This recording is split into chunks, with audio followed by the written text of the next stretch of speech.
അസ്സലാമു അലൈക്കും വറഹ്മത്തുള്ളാ. ഹുദൈബിയക്കുള്ള യാത്രയിലാട്ടോ. അപ്പൊ നമ്മളിവിടെ ബസ് നിർത്തിയത് ഒരുപാട് ഒട്ടകങ്ങളൊക്കെ ഉള്ള ഒരു ഫാമിലാണ്. ബാക്കിലൊക്കെ നിങ്ങള് കംപ്ലീറ്റ് മരുഭൂമിയാണ്, മണല് നിറഞ്ഞ മരുഭൂമിയാണ്. എന്നാൽ ഇവിടെ ഒട്ടകത്തിന്റെ മൂത്രവും അതേപോലെ തന്നെ പിന്നെ ഒട്ടകത്തിന്റെ പാലും രണ്ടും ഉണ്ട് കേട്ടോ. നമ്മളെ ബസ്സും ആളുകളൊക്കെ അവിടെ നിർത്തിയതാണ്.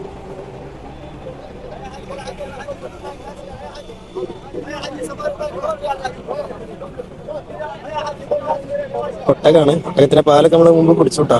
അതുകൊണ്ട് ഇവിടുന്ന് പാലൊന്നും വാങ്ങാൻ നിന്നിട്ടില്ല.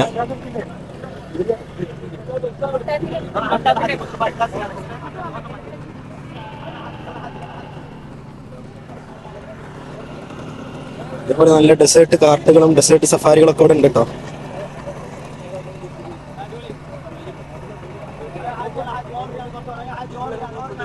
ഇത് നോക്കി ഞങ്ങള് കംപ്ലീറ്റ് മരുഭൂമിയാണ്, മുഴുവൻ മണല് നിറഞ്ഞ മരുഭൂമിയാണ്. നല്ല വലിയ പർവ്വതങ്ങളൊക്കെ അവിടെ കാണാം.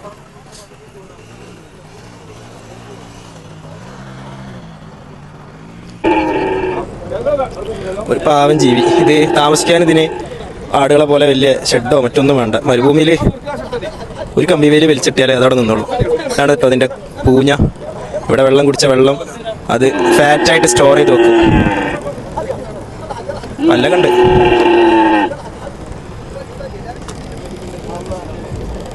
ഞാന് വളരെ അത്ഭുതത്തോടു കൂടെ പറഞ്ഞൊരു ജീവിയാണ് ഒട്ടകം. അതിന് സൃഷ്ടിപ്പിലേക്ക് നിങ്ങൾ നോക്കുന്നില്ലേ? ഫല യൻദുറൂന ഇലൽ ഇബ്ലി കൈഫ ഖുലിഖത്. ഒട്ടകത്തെ നമ്മൾ സൃഷ്ടിച്ചത് എങ്ങനെയാണെന്ന് നിങ്ങൾ നോക്കുന്നില്ലേ എന്ന് പറഞ്ഞ ജീവിയാണ്. ഇവിടുന്ന് അങ്ങോട്ട് കുറേ സ്ഥലങ്ങളിൽ ഒട്ടകത്തിനെ കാണാം. അപ്പം ഇൻഷാ അല്ലാഹ് നമുക്ക് ഈ ഒരു ഫാമൊക്കെ കണ്ട് ഇവിടുന്ന് നമുക്ക് വീണ്ടും തുടരാം.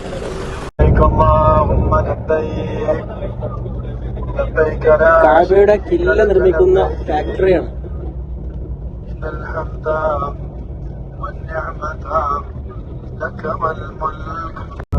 ഒട്ടക ഫാമും കിസ്വ ഫാക്ടറിയും കണ്ട് ഞങ്ങൾ യാത്ര ഹുദൈബിയയിലേക്ക് തുടർന്നു. ഹുദൈബിയ അതൊരു വല്ലാത്ത നാടാണ്.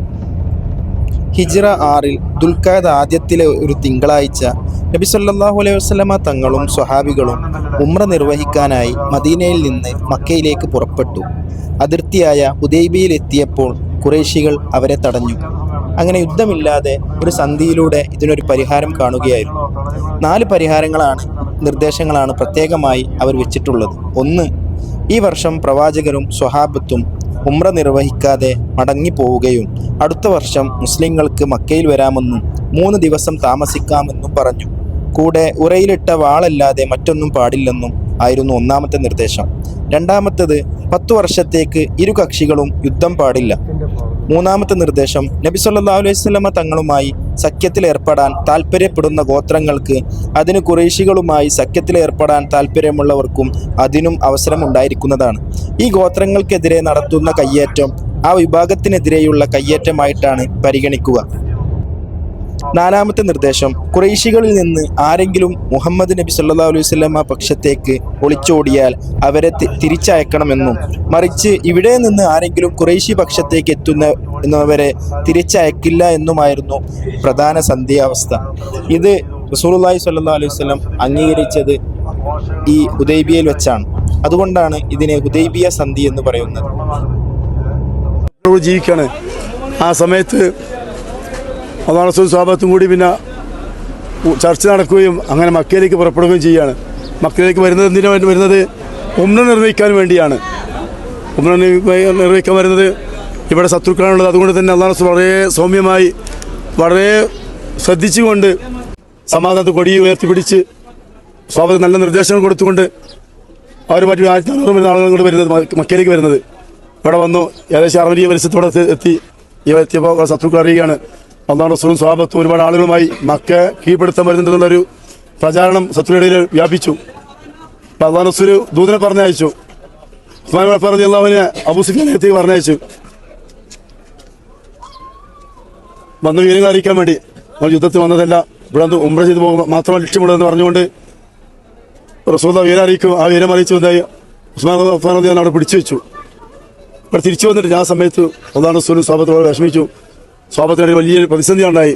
സുബ്ഹാനല്ലാഹ് വധിക്കപ്പെട്ടു എന്ന് നിയമിക്കുകയാണ്.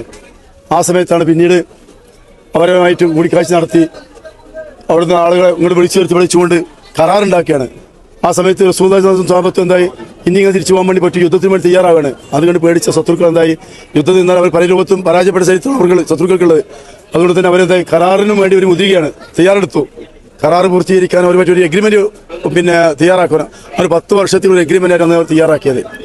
ആ അടിസ്ഥാനത്തിലാണ് ഇവിടെ ഒരു മരമായിരുന്നു. ഇവിടെ ഈ മരച്ചുവട്ടിൽ ഇരുന്നു കൊണ്ടാണ് അന്ന് അവർ ഇവിടെ കരാർ തയ്യാറാക്കുന്നത്. ഇവിടെ ഒന്നുകൊണ്ട് ഒരുപാട് വ്യവസ്ഥ ഉണ്ടാക്കിയപ്പോൾ ആ വ്യവസ്ഥയും സ്വാഗതം ഉൾക്കൊള്ളാൻ കഴിയുന്നില്ല. അവർ പറയുന്നത് പറഞ്ഞു ഇവിടെ നിന്ന് അതാണ് സുരക്ഷ തീരുമാനമാണ്. അത് മറ്റു വിഷമിച്ചാലും എന്താണ് അതിൽ ഒരു വലിയൊരു കാഴ്ചപ്പാട് തീരുമാനമെടുത്തത്. 10 വർഷത്തേക്ക് കരാറുണ്ടാക്കും. ആ കരാർ പ്രകാരമാണ് പിന്നീട് ഈ മക്കപ്പത്തിനൊക്കെ അവസരം ഉണ്ടായത്. അന്നത്തെ കരാർ പ്രകാരമാണ് പിന്നീട് വരാൻ അവസരം ഉണ്ടായതും. പിന്നീട് സ്വാഗതം ധാരാളം ആളുകൾ വന്നുകൊണ്ട് അവിടെ ഉംറ നിർവഹിക്കുകയും ഒരു ബുദ്ധിമുട്ടില്ല തിരിച്ചു പോവുകയും ചെയ്തു. ആദ്യം വരുന്ന സമയത്ത് ഒരുപാട് വലിമൃഗങ്ങളെ, കാരണം ഉംറ നിർവഹിച്ചുകൊണ്ട് അർത്ഥം വിതരണം ചെയ്യാൻ വേണ്ടി ഒരുപാട് വലിയ മൃഗങ്ങളെയും കൊണ്ടാണ് വന്നിരുന്നത്. പക്ഷെ അതൊന്നും അവർക്ക് ഉംറ ചെയ്യാനോ വരെയൊക്കെ സാധിപ്പിച്ചില്ല. ഇവിടെ തടയപ്പെട്ട കാരണം അവരുമായി കരാറുണ്ടാക്കി ആ വലിമൃഗങ്ങൾക്ക് അറുത്തു കൊടുത്തുകൊണ്ട് തിരിച്ചവരെ മദീന തിരിച്ചുപോയി. അതിന് പിന്നീട് മക്ക പത്തുണ്ട്. ആ കരാർ ഇവിടെ നിർവഹിച്ച സ്ഥലമാണ് ഇവിടെ ഇല്ലല്ല, അത് തിരിച്ചു പോവുക ചെയ്തത്. അന്നത്തെ കരാറാണ് പിന്നീട് ഇവിടെ അതിനൊരു അവസരം ഉണ്ടായത്. 10 വർഷത്തേക്കുള്ള കരാർ വ്യവസ്ഥ എഴുതി. ആ വ്യവസ്ഥ പ്രകാരമാണ് പിന്നീട് വരാനും അത് യുദ്ധം ഉണ്ടായില്ല. ഇതിന്റെ പ്രതിസന്ധി വരെ എത്തി. പക്ഷെ ഇവിടെ വെച്ചുകൊണ്ട് ആ കരാർ പ്രകാരം ഉണ്ടായി തിരിച്ചു പോയും. പിന്നെ മക്ക പത്ത് ഉണ്ടായി. ഈ മക്കയെ വലിയൊരു പത്ത് ഉണ്ടാൻ കാരണമായി അതിനൊരു തടക്കം കുറിച്ച സ്ഥലമാണ് ഇവിടെ. അള്ളാഹു സ്വീകരിക്കട്ടെ, അത് കബൂൽ ചെയ്യട്ടെ. അള്ളാഹു റസൂൽ സ്വാബത്തിനും കൂടെ 1400 സ്വാബത്ത് വന്നിരുന്ന പറഞ്ഞത് അവർക്ക് ഒരുമിച്ച് കൂടെ പ്രദേശമാണ് ഇവിടെ. അള്ളാഹു റസൂൽ ഒരുമിച്ച് ഇരുന്ന സ്ഥലമാണ്. അള്ളാഹു നമ്മൾ സ്വീകരിക്കുമാറാവട്ടെ. മുത്തുനബിയോട് കൂടെ സ്വാബത്ത്. അടുത്തത് ഹറമിന്റെ ഒരു മ്യൂസിയത്തിലേക്കാണ് കേട്ടോ. പഴയ ഹറം, അതിന്റെ ചരിത്രങ്ങളൊക്കെ പറയുന്ന ഒരു മ്യൂസിയം ഉണ്ട് ഇവിടെ. അതിലേക്കാണ് നമ്മൾ പോകുന്നത്.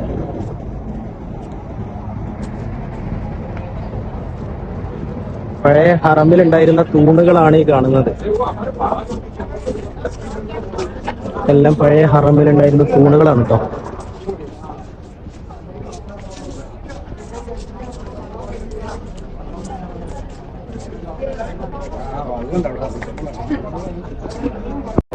കബയുടെ ഓരോ കാലത്തെയും ഫോട്ടോസാണ് കേട്ടോ ഈ കാണുന്നതെല്ലാം.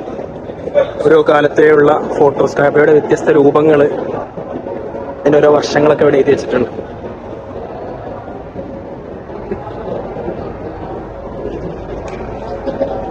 പഴയ ഹിജർ ഇബ്രാഹിം മക്കാമിന്റെ കൂടാണിത്.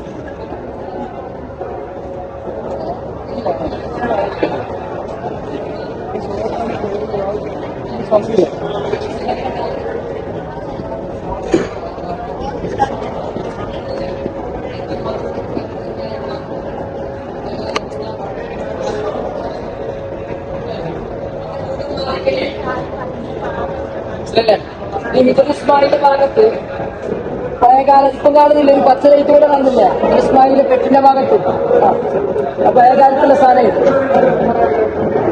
അത് പഴയകാലത്തുള്ള തൂണുകളുടെ എല്ലാം ഹറമിന്റെ പഴയ കാലത്തെ തൂണുകളാണ് കേട്ടോ. കണ്ടില്ല, തൊടാൻ പറ്റില്ല, ഒന്നും തൊടണ്ട. ഇനി പഴയകാലത്ത് ഹറമിന്റെ തൂണുകൾ എങ്ങനെയായിരുന്നു? എന്താ കരിങ്കല്ലൊക്കെ കാണുന്നില്ല, ഓരോ ഡിസൈൻ ഇപ്പം മാറി. ഇപ്പൊ നമ്മളെ ഹറം മൊത്തം നോക്കിയാൽ മനസ്സിലാവും. ഇതൊക്കെ എങ്ങനെ നോക്കുക, പഴയകാലത്ത് ഇവിടെയൊക്കെയാണ് എഴുതി വെച്ചത് കുത്തുപണികളൊക്കെ. എല്ലാവരും കാണുന്നേ, എല്ലാം ശ്രദ്ധിക്കാം. ഇനി ഹറമിലുണ്ടാകുന്ന മേറാബ്, മിമ്പർ കണ്ടില്ല, പഴയകാലത്തുള്ള നേർക്ക് നോക്കുക. മുസ്ലിമിനകത്തില്ല, പഴയ കളറൊക്കെ ഉണ്ട്. ഇതൊക്കെ മാറി കൊണ്ടുപോകുന്ന രൂപത്തിലേക്കായി. പഴയ കാലത്ത് ഉപയോഗിച്ചത് ഇതാണ്. അപ്പൊ ഒഴിവാക്കിയാലോ നേരെ മ്യൂസിയത്തിലേക്ക് കഴിച്ചു. എല്ലാവരും ശ്രദ്ധിച്ച് കാണില്ല കേട്ടോ, ഇവിടെ ശ്രദ്ധിക്കും വേണം. ഇനി കാബനുള്ളതാ തൂണിൽ കാണുന്നില്ല, കാബന്റെ പഴയ വാതിലാണ് കാണുന്നത് അല്ലേ? ഇപ്പൊക്കെ മാറിയില്ലേ, അവിടത്തെ വാതിലാണ്. അതിന്റെ മുമ്പുള്ള വാതിലാണത്, മരത്തിന്റെ കാണുന്നില്ല. ഏകദേശം എഴുതി വെച്ചിട്ടുണ്ടാവും ഏത് വർഷമാണ്. അതിനുള്ളിലെ തൂണാണ്. അതില്ല, ക്യാബിന്റെ ഉള്ളിലെ തൂണ് പഴയ കാലത്തുള്ള തൂണാണ്, കാണുന്നില്ലേ? ഏത് പഴയ വാതിലാണ്. ആ ക്യാബിന്റെ വാതിൽ ഇപ്പോഴുള്ള വാതിലല്ലേ, ഇതിന് മുമ്പുള്ള വാതിൽ. അതിനേക്കാളും പേരാണ്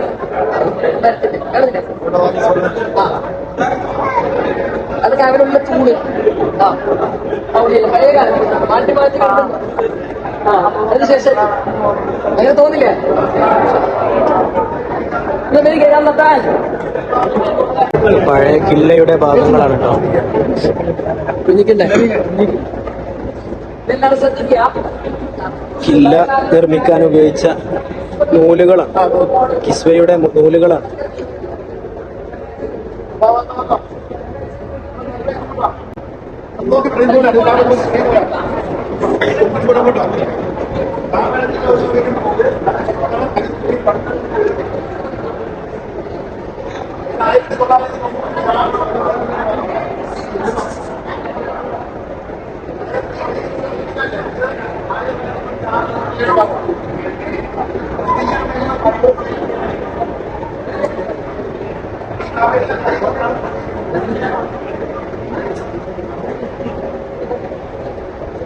കഅബയുടെ ചാവി വെക്കുന്ന പൗച്ചാണ്. 1998 കഅബയുടെ ചാവി വെക്കുന്ന പൗച്ചാണ് കേട്ടോ.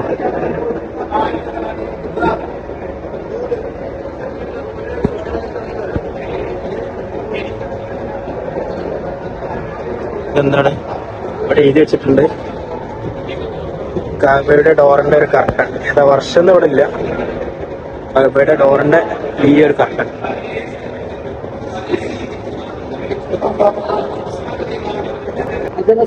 ഭാഗത്ത് പോലീസുകാരെ പിടിച്ചിട്ട് ഭാഗമില്ല. അതിന് പഴയകാലത്തിൽ എങ്ങനെയായിരുന്നു? എങ്ങനെയുണ്ട് ഇങ്ങനെയുണ്ട് ഇപ്പൊ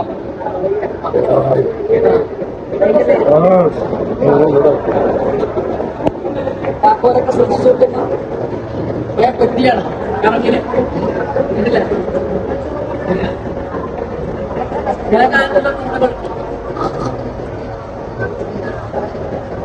പഴയകാലത്ത് ഇങ്ങനെയായിരുന്നു.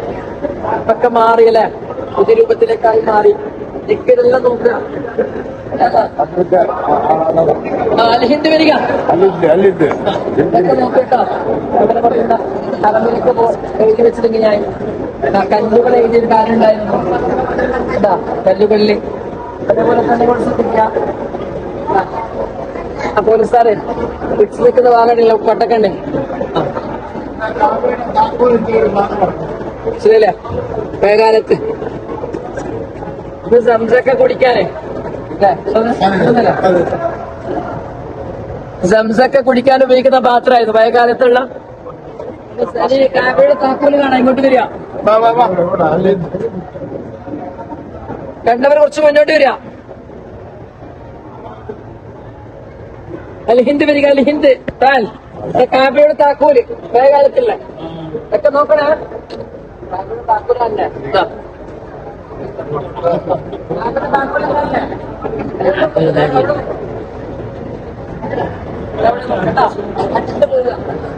കുടിക്കാൻ പഴയകാലത്തുള്ള പാത്രങ്ങളാണ് കാണുന്നത്. വെച്ചിരുന്ന മൂടികളാണ്.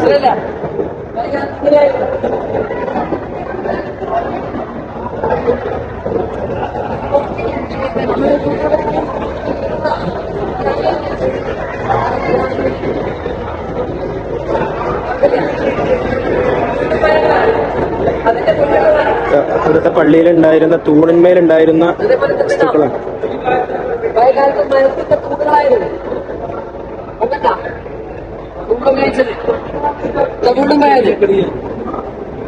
ഹിജറ 65 ഇത് ഹിജറ 65 ഇങ്ങനെ ക്രിസ്താബ്ദം 685 ആലോചിച്ചു.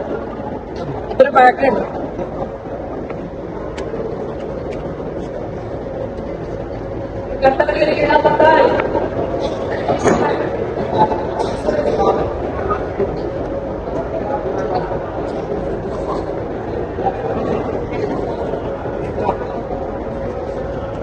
കഅബന്റെ ഉള്ളിൽ വെക്കാൻ 1983 അബ്ദുൽ അസീസ് രാജാവ് ഉണ്ടാക്കിയ ഒരു ടേബിളാണ്.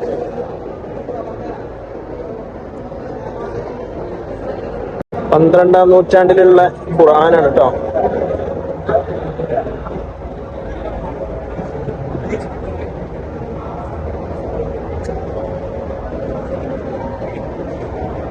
ഖുർആൻ കല്ലിലും കല്ലിൽ എഴുതി വെച്ചിട്ടുള്ള കോലങ്ങളാണ്. പണ്ടത്തെ കാലത്ത് ഖുർആൻ ഏറ്റവും കൂടുതൽ അത് സംരക്ഷിച്ചു പോകുന്നത് ഇതുപോലെ കല്ലുകളിലും മറ്റൊക്കെ കൊത്തി വെച്ചിട്ടായിരുന്നു. ഇതുപോലെ മാർബിളുകളിൽ കല്ലുകളിൽ ഒക്കെ എഴുതി വെച്ചതാണ്.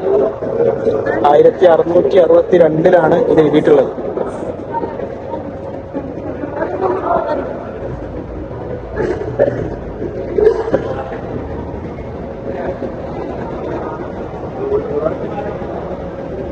ഉസ്മാൻ ബിൻ അഫ്ഫാൻ റളിയല്ലാഹു അൻഹുവിന്റെ കാലത്ത് എഴുതിയിട്ടുള്ള ഒരു ഖുർആനാണ്.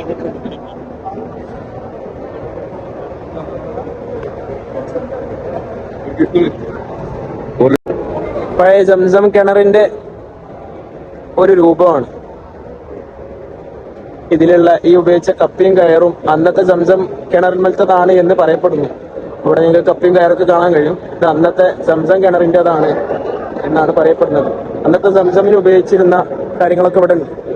സംസം ഉപയോഗിക്കാൻ അന്നത്തെ കാലത്ത് സംസം കോരാൻ വേണ്ടി ഉപയോഗിച്ചിരുന്ന ബക്കറ്റ്, തോൽപാത്രങ്ങള്,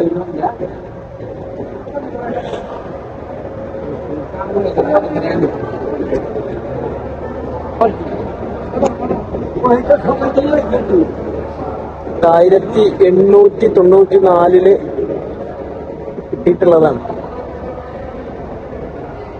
എല്ലാം സംസം കിണർന്ന് കിട്ടിയതാണ് കേട്ടോ. സംസം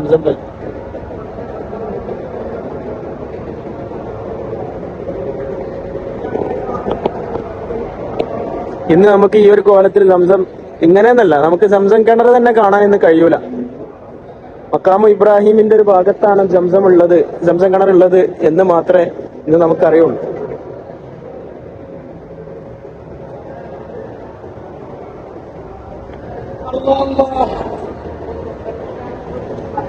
സുൽത്താൻ മുറാദ് ഉണ്ടാക്കിയ ഒരു ഡോറാണ്.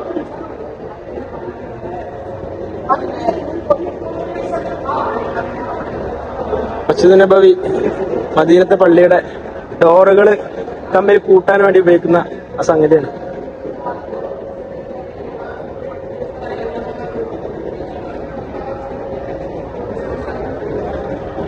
ആയിരത്തി 1881 ഒരു ഇതാണ് കേട്ടത്.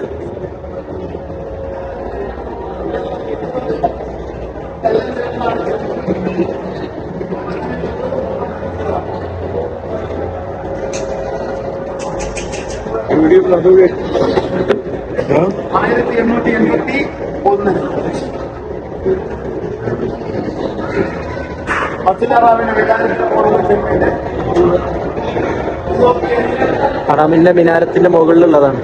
1881.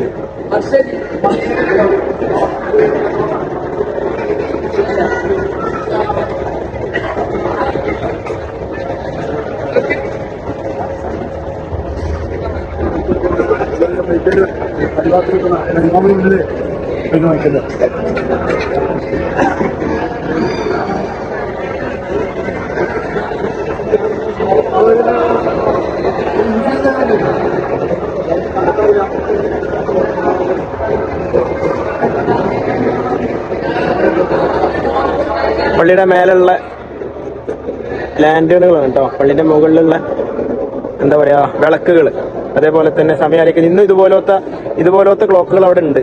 ഇവിടെ ഇങ്ങനെ സമയം ഇങ്ങനെ ഡിജിറ്റലായിട്ട് ഇങ്ങനെ എഴുതി കാണിക്കും. അങ്ങനത്തെ ക്ലോക്കുകൾ ഇന്നും മസ്ജിദുൽ ഹറാമിൽ പോയാൽ നമുക്ക് കാണാൻ കഴിയും. ഇത് മറ്റൊരു ക്ലോക്കാണ്. Clock purchased by King Abdul Aziz Al Saud and placed above Darul Hikma Al Hamidiya. ഇതൊരു ക്ലോക്കാണ്.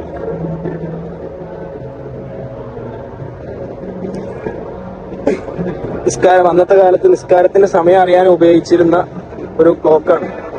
പഴയ കാലത്ത് ഏകദേശം 1614 സമയം അറിയാൻ വേണ്ടി ഉപയോഗിച്ച ഒരു ക്ലോക്കാണ്. അല്ലാഹ്,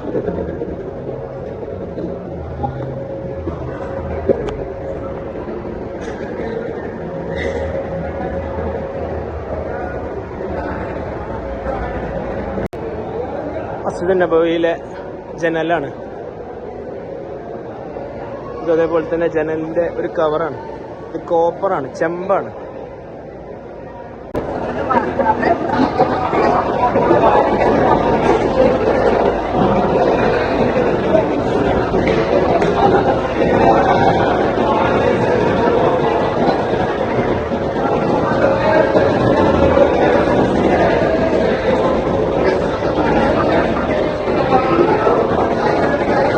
സംസമിന്റെ ഭാഗത്ത് നിന്ന് കിട്ടിയിട്ടുള്ള ഓരോ ഷേപ്പുകളും ഓരോ കാലിഗ്രഫി വർക്കുകളുമാണ്. കല്ലിന്മേൽ കുത്തിവെച്ച ഓരോ കാലിഗ്രഫി വർക്കുകളുമാണ്. അതൊക്കെ നോക്കി നിങ്ങള്, ഒക്കെ കല്ലാണ്. കല്ലങ്ങനെ കുത്തിയെടുത്തതാണ്. ഇന്നത്തെ ആളുകളുടെ ഒരു കഴിവ് അപകടമായിരിക്കും അല്ലേ. പിന്നെ ഇവിടെ കുറെ ലാംഗ്വേജുകൾ എഴുതി വെച്ചിട്ടുണ്ട്. മലയാളം ഉണ്ടോ നോക്കാം നമുക്ക്. മലയാളം മലയാളം മലയാളം മലയാളം ഇല്ല, മലയാളം കാണാൻ കഴിയുന്നില്ല. നിങ്ങൾ ആരെങ്കിലും മലയാളം കണ്ടോ ഇതില്?